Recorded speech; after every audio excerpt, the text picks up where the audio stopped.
Hello, my name is Christopher Renstrom, and I'm your weekly horoscope columnist here on Astrology Hub.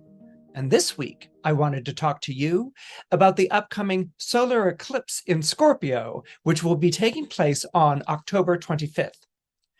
Now, eclipses are really quite significant in astrology. In fact, they even kind of carry a little bit of a nefarious reputation. They refer to the times of year when the lights in the sky go out. It's literally as if the light goes out in heaven. This is much more apparent with lunar eclipses, when you can actually see the shadow of the Earth moving over the full moon so that it disappears from the nighttime sky. It's not as frequently observed with solar eclipses. Those happen to be a little bit more rare when you actually see the sun disappear from the daytime sky because the moon has moved in front of it. But nevertheless, eclipses were seen as a time when basically the sun or the full moon disappeared from the sky in an unnatural way. We know that it's because in a solar eclipse, the moon moves in front of the sun, or in a lunar eclipse, the Earth comes between the sun and the moon and casts its shadow on the moon. But those mechanics weren't really all that well known in ancient times. And so for older civilizations and cultures, it looked as if there was a dragon that was swallowing the sun, or there was a dragon that was swallowing the moon.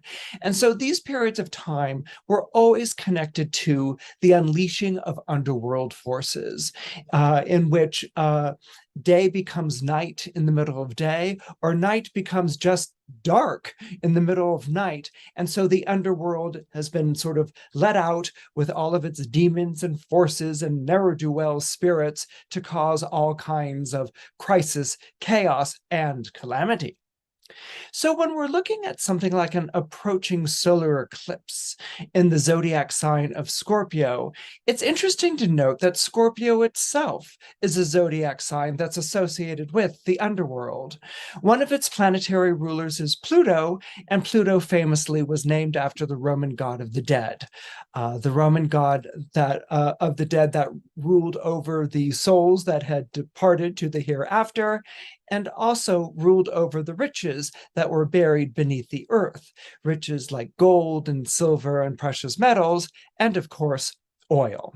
So these were all the attributes of Pluto, discovered in the year 1930, which were then assigned to the zodiac sign of Scorpio. Before Pluto came along, Scorpio's reputation was pretty much defined by Mars, the other ruler of the zodiac sign of Scorpio. And so Mars, named after the Roman god of war, was also seen as being very combative and very malicious and very sort of cruel. And this is where Scorpio has acquired all those lovely attributes that have been assigned to it. Scorpios also are known for being very sexual. They're being known for being connected with anything that's taboo, anything that we don't talk about. So not only, at cocktail parties and things, if someone finds out that someone's a Scorpio, they're like, whoa, I better watch out for you, because there can be this sort of like knife in the back, quality to the Scorpio, the secret assassin, or the scorpion itself in an old story that crosses a brook or whatever on the back of a turtle and stings it for some sort of nonsensical suicidal reason. I forget exactly what it was, but anyway, it seemed to be sort of vindictive. Scorpio has over the centuries collected these kind of self-sabotaging, not really self-sabotaging, but self-destructive, vengeful, vindictive, jealous, possessive, traits that everyone, if you meet a Scorpio at a cocktail party that I just mentioned, is like, oh, wow, I'm ducking out of this. Okay, so Scorpios are either the sign that you avoid in a social situation, or because of their reputation for sex and sexuality, they're the sign that you want to get to know better. Like you're you're a Scorpio? Oh, how fascinating. I'm into all these sorts of things. Okay, now what I find amusing about all of this is no one has ever bothered to really ask the Scorpio what they think about these things. I've read for many Scorpios who are indeed, very sexual beings, but that doesn't mean that they sleep with anyone and anything under whatever circumstances. In fact, Scorpios have a tendency to take sex very seriously and very personally, and they see it almost as something that's kind of sacred. So that's what gives them a sort of erotic quality. But and Scorpios again aren't exactly out plotting vengeance or slipping capsules of poison into people's goblets, or looking for the time when they can pounce on someone, or leading someone astray through some sort of psychological or even psychic manipulation. Okay, again, all of these are the kind of barnacles that have attached themselves to the zodiac sign of Scorpio over the years. But what it does show, and I think Scorpios actually would sort of enjoy this, is a very deep respect and reverence for the sign. People don't take Scorpios lightly. And so there's kind of a built-in, well, you better respect a Scorpio because you don't want to be on the wrong side of a Scorpio. And I would imagine more Scorpios than not sort of enjoy having that reputation. They might not have done anything to earn it, but they certainly do enjoy having that kind of reputation. Now, do Scorpios have a tendency to go overboard when it comes to their anger or getting back at someone? All zodiac signs that are connected to Mars in some sort of way, in planetary dignity, are going to have issues with anger. I mean, we're going to expect anger and passion to show up in the zodiac signs of Aries and Scorpio, which are the two signs that are ruled by Mars. But you're also going to show up in the zodiac sign of Capricorn, the sign of Mars's exaltation. And you're also going to see anger issues show up in the zodiac sign of Cancer, which is the sign of Mars's fall. And whether someone can work with their anger or accept their anger or manage their anger or even express their anger, these are going to be challenging issues for these signs, or things that they can actually do quite easily. So anger is kind of woven into the tapestry or the fabric of Scorpio. Now, Scorpio, we have to remember, is a water sign. Okay, so memory, imagination, and the unconscious and habits are going to prefigure very powerfully in the sign. Memory, unconscious habits, and imagination figure prominently in all three water signs, and those signs are Cancer, Scorpio, and Pisces. But where Cancer and Pisces have a tendency to sort of go with the emotion, go with the emotion, go with the flow. What am I really trying to say with that? Where they have a tendency to be very sensitive, okay, and to be very receptive, and to some degree, not to some degree, they can be very compassionate. Let me amend that. All water signs are going to be very compassionate, very empathetic, very sympathetic, very supportive, and very receptive to what another person is feeling. Water signs have the tendency to be receptive to what other people are feeling, even when people aren't aware that they're feeling them. That's why water signs have a tendency to be drawn to disconnected or disassociative types, and that's a whole story in and of itself, where they end up feeling the feeling for the person. And but anyway, the water signs are by their nature very compassionate, very deeply feeling, and very sensitive.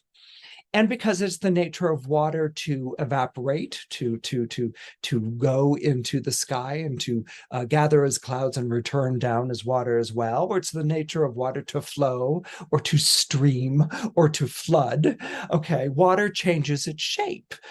There's that famous Bruce Lee quote about the power and the force of water. Be like water, change your shape according to the difficult or oppressive circumstances that you may be facing. Not giving into it, but to work with it to merge on the other side, probably victorious in some sort of way, because you have an ability to sort of maybe camouflage or to go with what's going on. You're not going to do a huge-on confrontation with something and be vanquished. So water signs have an ability to adapt, and they have an ability, a very strong ability, to survive and to emerge on the other side of rough spots pretty much intact. And this again is done through the fluidity of water. Scorpio is not fluid. This is one of the things that it does not have in common with the other water signs. Scorpio is a fixed sign. So when we think of fixed water, a lot of times I'll hear students say, well, fixed water is water runs deep, or is it ice? Or, fixed water, actually, the phrase should really be hard water. There's a hard quality to the Scorpios, which comes because of their mode, which is to be fixed. Remember that fixed signs say no before they say yes. So Scorpio is a fixed sign, but it's also a sign that's ruled by Mars, and it's ruled by Pluto. So with Mars, there is going to be, like with Aries, which is the other Mars-ruled sign, there is going to be a revulsion towards weakness. Scorpios don't like weakness, and where an Aries can have a tendency to be like, I don't like weakness in another person, or I don't like whiners, I want winners, this sort of a thing. Where Scorpios can have this about weakness is with themselves. Okay, they can't, being a water sign, they can't help loving fully, they can't help loving deeply, they can't help wanting, they can't help longing for things, qualities that all water signs are familiar with. But it's with Scorpio, because of the Mars rulership, that they resent it. They don't like being made to feel that way. So on one hand, what can be rather ironic is that Scorpios can become obsessed with someone, that they want that person to love them, that they want to be with that person. Sometimes, in some cases, they want to have that person.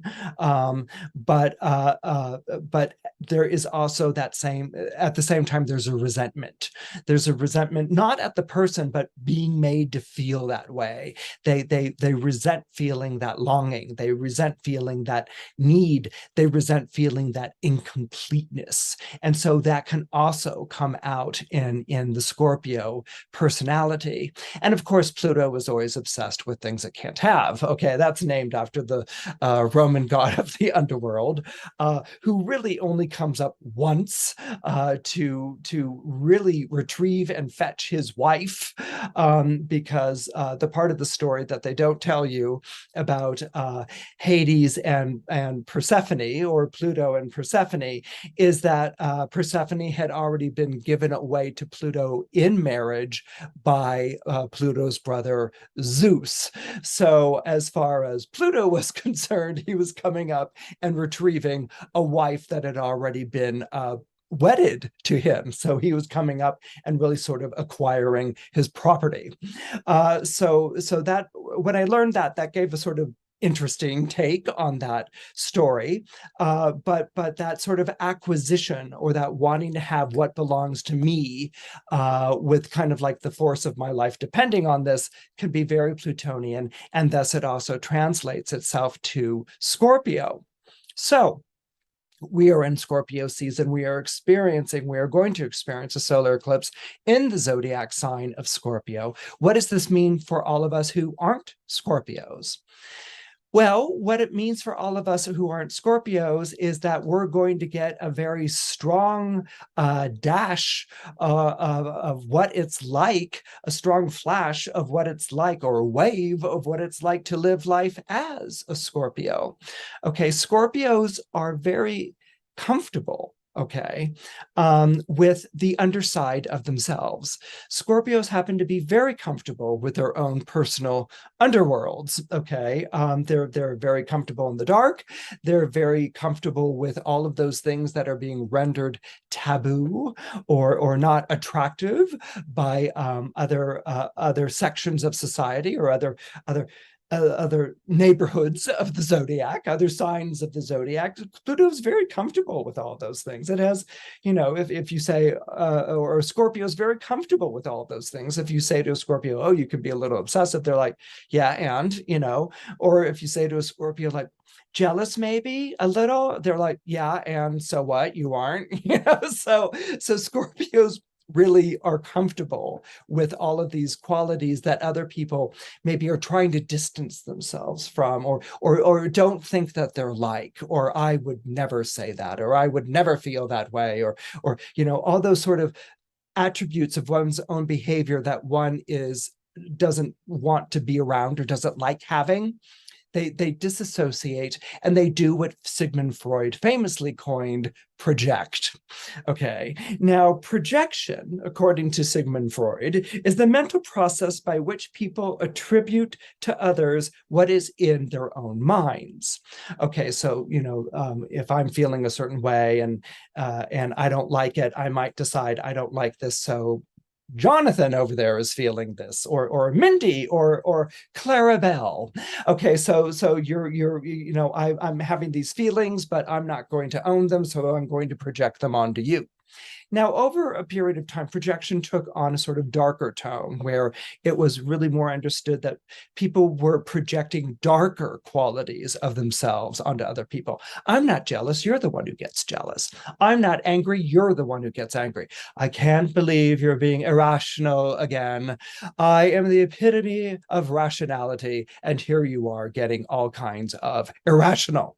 Okay, now these sorts of things make Scorpios chuckle because they have a sense. Okay, they can smell the hypocrisy in the air. They can sense a lie or a secret when a lie is being told or a secret is being withheld.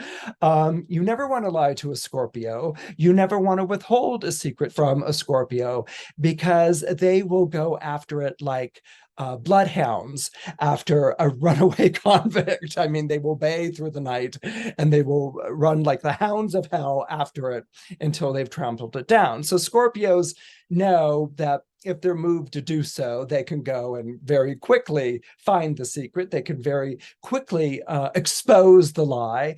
And they could, if they're feeling like this person's annoying, they've got no problem with humiliating someone else.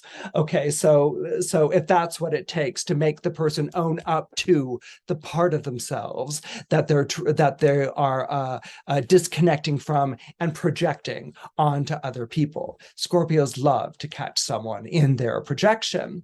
So what's going on with this solar eclipse in Scorpio is, first of all, we're going to feel this kind of like plunge into the underworld. So all of those anxieties, all of those fears, all of those parts of ourselves that we want to keep hidden away or whatever in a closet, kind of imagine a closet here in which you packed away all of your sports equipment and things over the years. And so the closet door can barely stay closed. All of those things are going to come bursting out with this solar eclipse in Scorpio.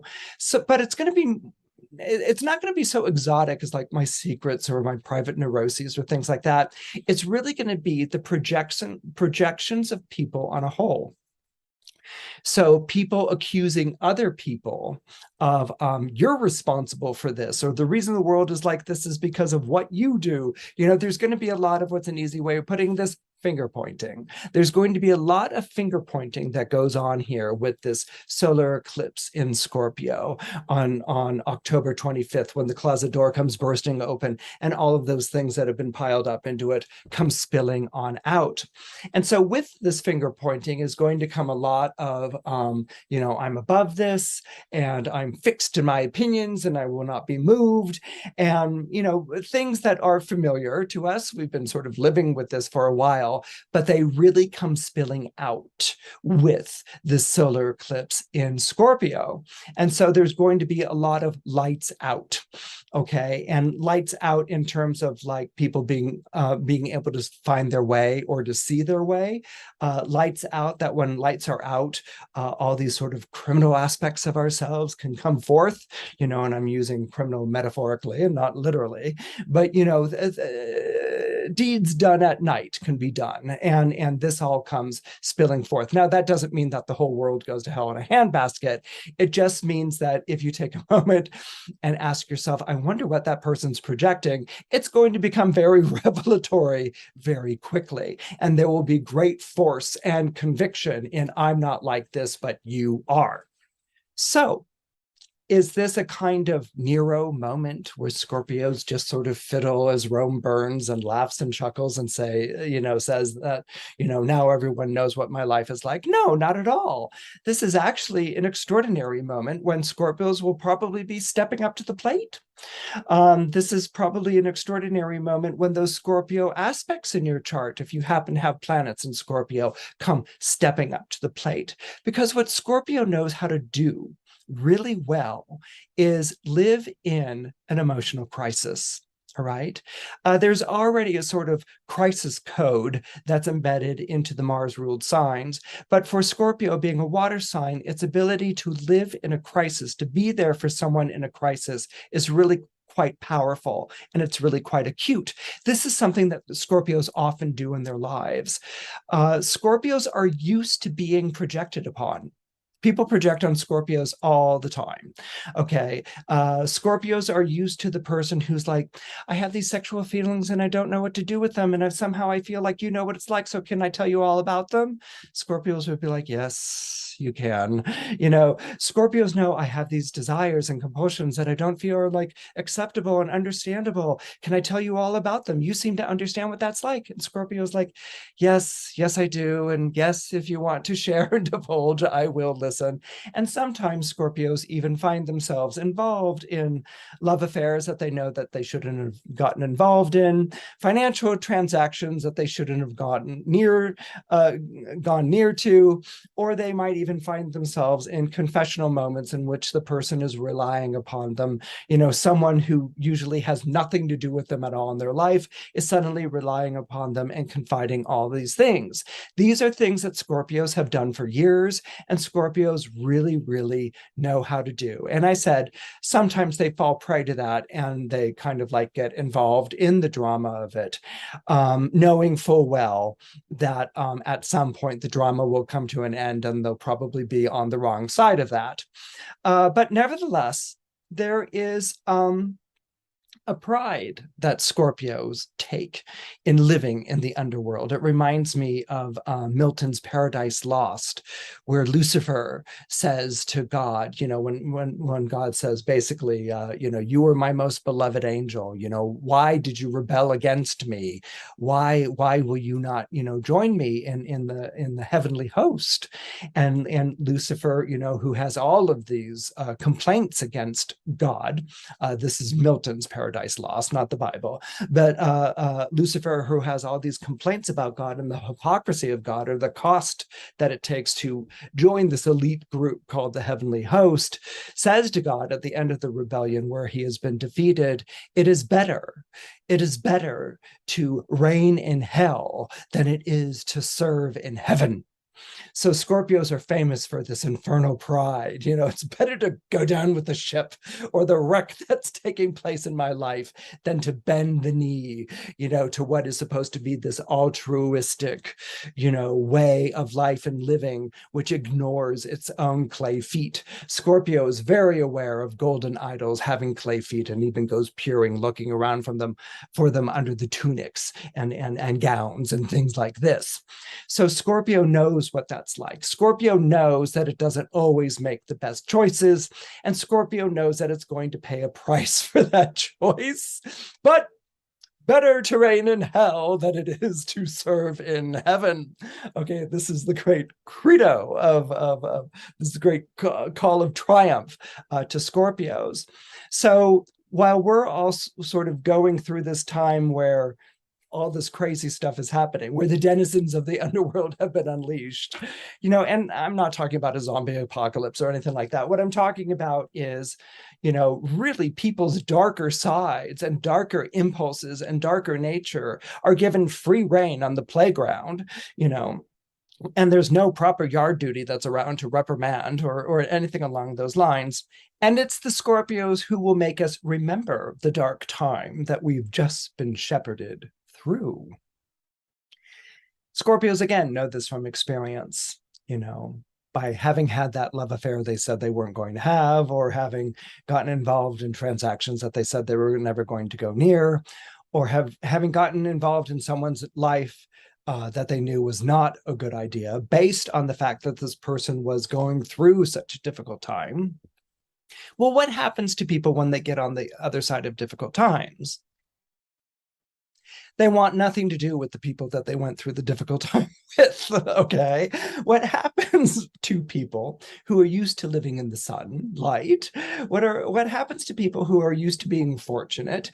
What happens to people who are used to being part of, the lit crowd, is that when they get to the other side of that downward spiral into hell, and that downward spiral into failure or into crisis or into heartbreak, well, as soon as they find the new relationship, the better job, or life rights itself, they want nothing to do with what had gone on before. Okay, and so this is where Scorpions are often hurt, because they're often ignored, where they were the go-to person that the person going through crisis needed, like a life preserver, to get through the choppy and stormy waters. Now they are perfectly ignored, or the person crosses the street when they see them, or the person doesn't catch the glance and wants nothing to do with them. And so Scorpios are kind of treated like the great morning after. There's this morning after effect where, last night it was okay for all of this, but now in the dawning rays of the new morning, they are completely ignored and rejected. And Scorpios, even though angry at that, and they do at times get angry about it, also understand that that's what happens, and that's kind of what happens if they let themselves be had in that way. But Scorpios are the sign that will stand with us in the crisis. Scorpios are the sign that won't leave us in the middle of a crisis. They know what that's like, and they have the strength and the fortitude and the very special, infernal courage to not just face the demons and cast them out, but to work with the demons and ask the demons what they want. What is it that you're demanding of my life? What is it that you want expressed? What is it that you want to see the light of day? Or what is it that you're choosing it's best not to see the light of day, but nevertheless needs to be revered or respected? It's like the Furies at the end of the Eumenides, which is in the Oresteia. They are transformed from being bloodthirsty, vengeful spirits into guardian spirits of Athens. How do we transmute these darker aspects of ourselves into something that is more guardian and more looking out after, rather than something that is predatory and wanting to destroy? We are at a time in which a lot of what's buried under the surface is coming out. And it's not only that it's coming out, a lot of what's buried under the surface is coming out and given full reign, given license. It's okay to act that way. It's okay to express these feelings. It's okay to champion it in some way, but it's being done without that Scorpio understanding of compassion and that Scorpio understanding of sensitivity. Remember, Scorpio is a water sign. It understands feelings, but it also and it can understand feelings of, I get to express and be angry or whatever, but it also understands that those feelings have to do the full course. They can't just stop at being destructive. Those feelings, like water, has to go back to its function of nourishing life and of nurturing life and of holding, bathing life. Okay, so this is also understood very much by Scorpio, and it's something that we are going to understand as we move through this solar eclipse, which will really have reign for at least 6 months. Okay. The other lesson that we can learn from Scorpios during this period of time, something that Scorpios have learned in the trenches where they have battled things out in their lives.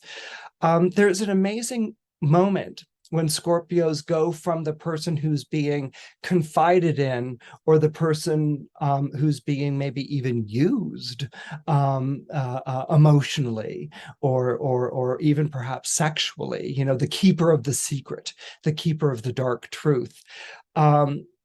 And where the Scorpio has sort of taken on that role of having to take it. We often talk about Taurus having to take it because it has a thin skin. It has a thick skin. Scorpios are expected to take it because people can sense in them an emotional thick skin, that there's a toughness, which is projected by the Mars.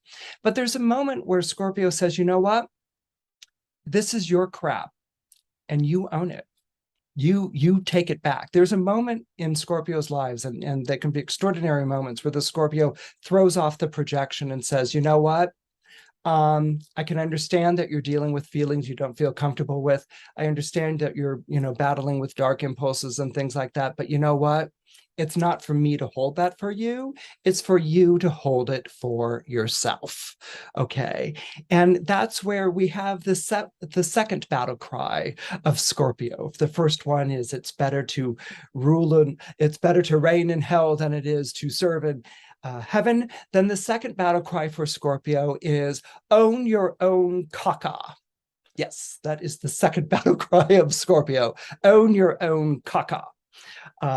And so it's basically Scorpio saying, take back this projection and own it. Take back this projection and get a grip. Take back these awful, heinous things that you do to people, or that you say about people, or that you can feel have no consequence, and own it. And own it, because they do carry a consequence. Just because you're in pain doesn't give you license to inflict pain on other people. Just because you felt rejected doesn't give you license to go and be rejecting. Just because you feel, oppressed and not listened to doesn't mean that you get to be a bully. Scorpio is, at the very essence of its sign, one of the three signs of justice in astrology. It's Libra, Scorpio, and Sagittarius. And Scorpio is, at the end of the day, a sign of justice. And it wants to ensure that those who have been harmed and those who have been hurt receive some kind of justice. But also, it's a sign that demands you own your own darkness and stop projecting it onto other people and saying it's other people's fault. Own your own darkness and get a grip. And that perhaps is one of the greatest lessons that we can learn from this upcoming solar eclipse in Scorpio. Are you looking for personalized guidance? Do you have questions about what you're meant to do and be in this lifetime? What you need in intimate relationships to really thrive? Or what major themes you'll be working with in the months to come? If you answered yes to any of these questions, you'll want to check out our personalized character and destiny and year ahead reports. These reports are perfect for you if you want professional insight into your astrology chart or year ahead.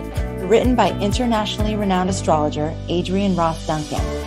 Your character and destiny report provides deep insight into who you are and what you came here to do, your biggest strengths and challenges, and how your astrological design impacts your career and relationships. The Essential Year Ahead report gives you insights into the major themes you'll be exploring in your career, your love life, personal development, and much more.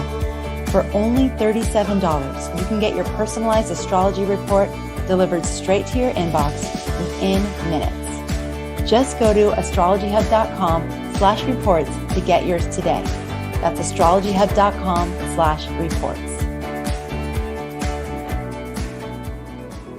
Thanks for tuning in to the Astrology Hub Podcast Network. If you love the show, please take a moment to subscribe, rate, review, and share it. And if you don't know how to do that, here's how you can leave a review in Apple Podcasts on iPhone. Make sure you're on the landing page for the Astrology Hub podcast and not an individual episode. Scroll down to the bottom until you reach ratings and reviews. Click one of the 5 stars under Tap to Rate to leave a rating, and under the most recent review, tap the Write a Review button. And if you're on another device, just find out how to leave a review on whatever podcast player you use. Then, share what you love about the show or how it helps you navigate your life. We'd love to hear your stories. And by doing this, you make it possible to make shows like Horoscope Highlights happen every week. Thank you again for tuning in, for being a part of our community, and for making astrology a part of your life.